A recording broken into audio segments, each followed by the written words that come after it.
Hello students, आज का हमारा टॉपिक है अलाउद्दीन खिलजी की उत्तर भारत विजय की नीति।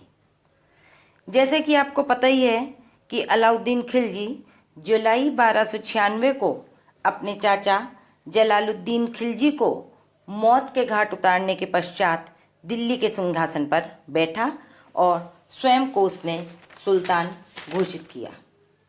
अलाउद्दीन खिलजी एक बहुत महत्वाकांक्षी शासक था। गद्दी पर बैठने से पूर्व भी उसने देवगिरी की विजय प्राप्त करी थी, देवगिरी पर आक्रमण किया था, वहाँ उसे विजय मिली थी। इस कारण उसमें कुछ अहंकार का भाव भी था और वो विश्व को विजय करने की योजना बनाने लगा। लेकिन उसके कोतवाल अलाउल मुल्क ने उसे इस बात के लिए आगाह किया कि पहले राजा का कार्य अपने राज्य की रक्षा करना और राज्य का विस्तार करना है, इसलिए आप पहले भारत में रहकर उत्तर भारत और दक्षिण भारत को विजय करने की नीति अपनाइए।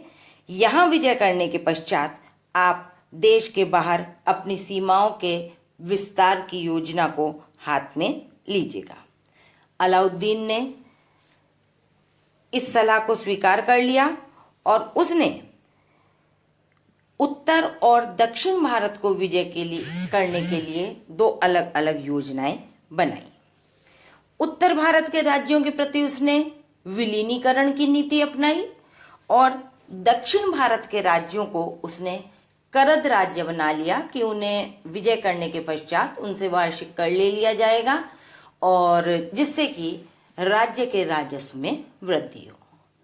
जहाँ तक उत्तर भारत की विजय की बात है, उसने गुजरात, मालवा, रणथंबोर, सिवाना इन राज्यों पर विजय प्राप्त की।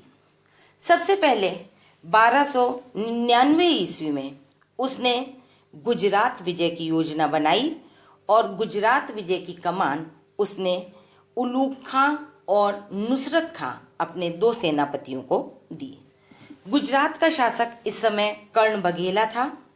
वहाँ की राजधानी एनिलवाड़ा थी। इन दोनों ही सेनापतियों ने गुजरात के कर्ण बघेला को परास्त करा और गुजरात पर अधिकार कर लिया। राजा कर्ण अपनी पुत्री देवल रानी के साथ देवगिरी की ओर भाग गया और उसकी रानी कमला देवी तथा राज्य का कोष शत्रुओं के हाथ लग गया, जिसे लेकर उलूग खां और नुसरत खां दिल्ली की ओर रवाना हो गए। रास्ते में उनका 9 मुसलमानों से विद्रोह भी हुआ, लेकिन उन्होंने विद्रोह को सख्ती से कुचल दिया और गुजरात विजय के पश्चात अलाउद्दीन ने अलप खां को गुजरात का राज्यपाल नियुक्त कर दिया। गुजरात के पश्चात उन्होंने उत्तर भारत के एक अन्य राज्य रणथंबोर को विजय करने की योजना बनाई। तो अलाउद्दीन का अगला आक्रमण रणथंबोर के किले पर हुआ।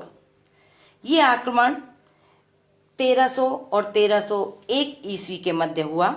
इस समय रणथंबोर का शासक चौहान वंश का हम्मीरदेव था।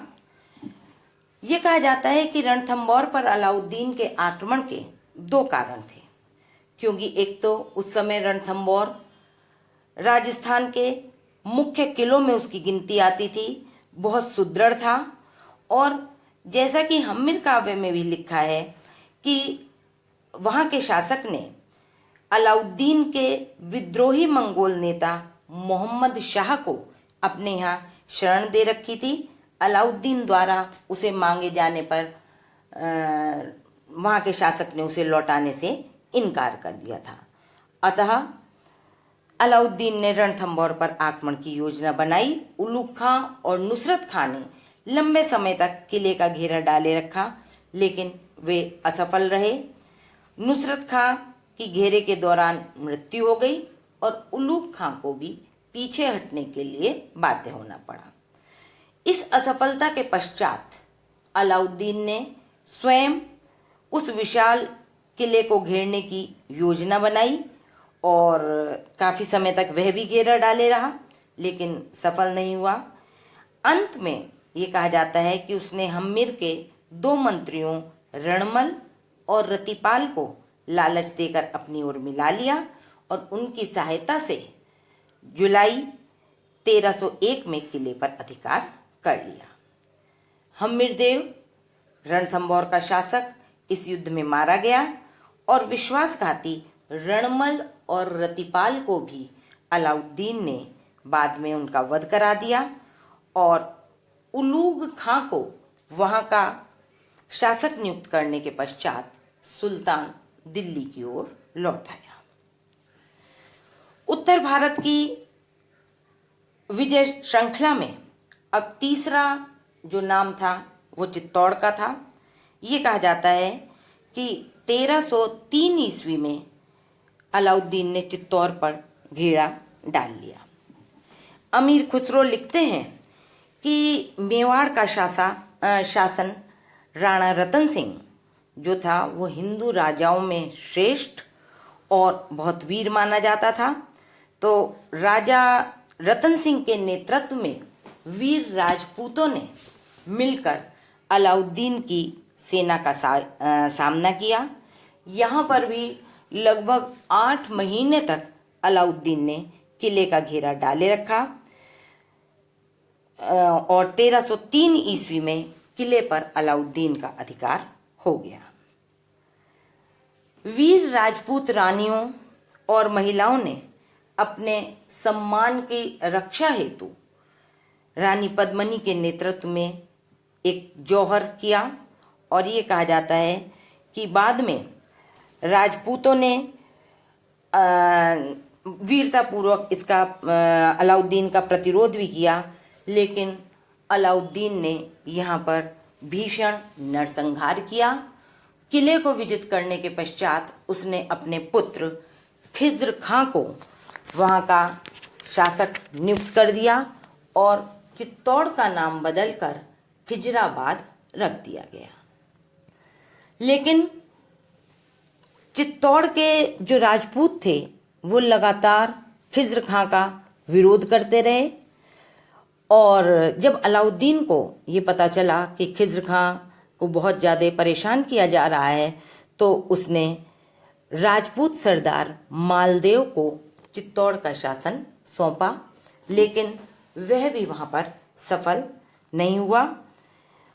इस प्रकार हम्मीर वंश के सिसोदिया जाति के शासकों ने बाद में चित्तौड़ पर अधिकार कर लिया और भारत के स्वतंत्र होने तक उनका अधिकार निरंतर वहाँ पर रहा। जहाँ तक चित्तौड़ पर आक्रमण करने का अलाउद्दीन खिलजी का एक कारण बताया जाता है तो जायसी ने अपनी पद्मावत में 1540 ईस्वी में इसका जो कि लिखी गई उसमें चित्तौड़ आक्रमण का उल्लेख किया गया है। वो ये कहता है कि चित्तौड़ पर आक्रमण का प्रमुख कारण राजा रतन सिंह की पत्नी पद्मिनी को प्राप्त करना था, जो कि अत्यंत सुंदर और गुणवती थी। जब अलाउद्दीन चित्तौड़ के किले को जीतने में सफल नहीं हो रहा था तो उसने एक ये शर्त रखी थी कि वो रानी पद्मिनी को एक दर्पण में अलाउद्दीन खिलजी को दिखा दे, उसके पश्चात वो लौट जाएगा। जब रतन सिंह इस बात के लिए राजी हो गया तो ये कहा जाता है कि और वो उसे किले के बाहर खेमे तक छोड़ने आया, तब अलाउद्दीन ने धोखे से राणा को कैद कर लिया और उसे दिल्ली ले गया। इस स्थिति में रानी पद्मिनी ने चतुरता से कार्य लेते हुए अलाउद्दीन के पास यह संदेश भिजवाया कि वह उसकी रानी बनने के लिए तैयार है और अपनी दासियों के साथ शीघ्र ही दिल्ली आ रही है। अलाउद्दीन इसके लिए तैयार हो गया। पद्मिनी ने लगभग 1600 सशस्त्र राजपूत वीरों को पालकियों में बैठाया और दिल्ली की ओर रवाना हो गई। दिल्ली पहुंचने के पश्चात अलाउद्दीन के सामने उसने प्रस्ताव रखा कि वह एक बार राणा से मिलना चाहती है। अलाउद्दीन इस बात के लिए राजी हो गया और जो रानी के साथ राजपूत वीर आए थे उन्होंने छल से राणा को मुक्त करा लिया और बादल के नेतृत्व में कुछ राजपूत वीरों के साथ राणा और रानी दोनों चित्तौड़ भाग गए। दूसरी तरफ राजपूत वीरों ने गोरा के नेतृत्व में अलाउद्दीन खिलजी की सेना का तब तक मुकाबला किया और तब तक वे उसे रोके रहे जब तक कि रानी सुरक्षित चित्तौड़ नहीं पहुंच पाई। इस कथा की सत्यता के विषय में इतिहासकारों में अलग अलग मतभेद हैं। कुछ का मानना है कि मलिक मोहम्मद जायसी की ये रचना अलाउद्दीन खिलजी के आक्रमण के काफ़ी बाद की है, तो इसमें सत्यता के साथ साथ पूर्वाग्रहों और अन्य चीज़ों का भी सहारा लिया गया है। लेकिन कुछ इतिहासकार इस कथा को सत्य के काफ़ी निकट मानते हैं। इन महत्वपूर्ण किलों को विजित करने के पश्चात 1305 में अलाउद्दीन ने आइनुल मुल्क मुल्तानी के नेतृत्व में एक सेना मालवा विजय के लिए भेजी। मालवा का शासक इस समय महलक देव था। उसका एक सेनापति था जो कि कोका प्रधान के नाम से जाना जाता था और वही राज्य का वास्तविक स्वामी था।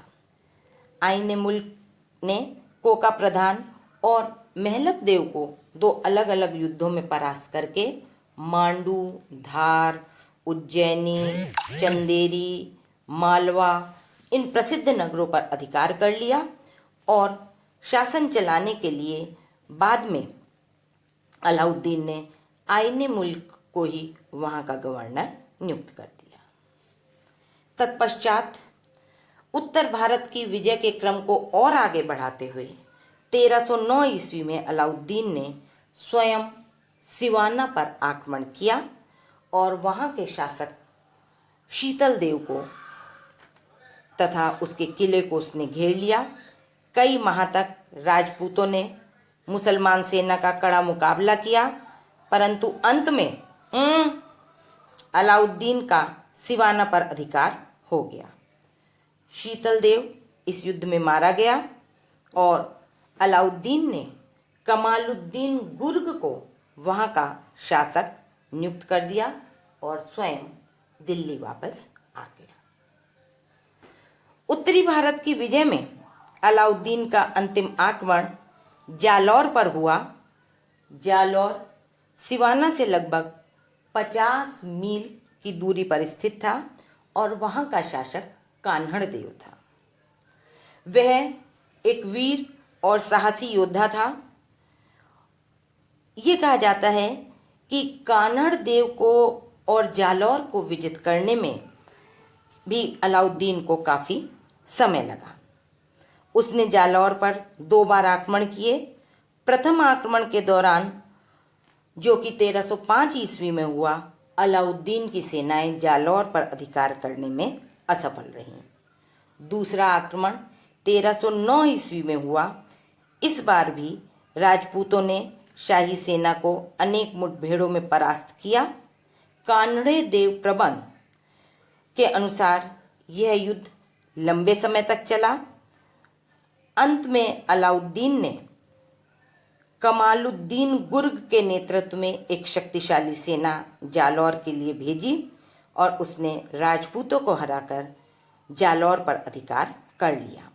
कान्हड़ देव और उसका पुत्र बीरम देव इस युद्ध में मारे गए और जालौर को अंततः दिल्ली सल्तनत में मिला लिया गया। इस प्रकार जालौर विजय के साथ ही अलाउद्दीन खिलजी की उत्तर भारत की विजय का कार्य पूर्ण हुआ।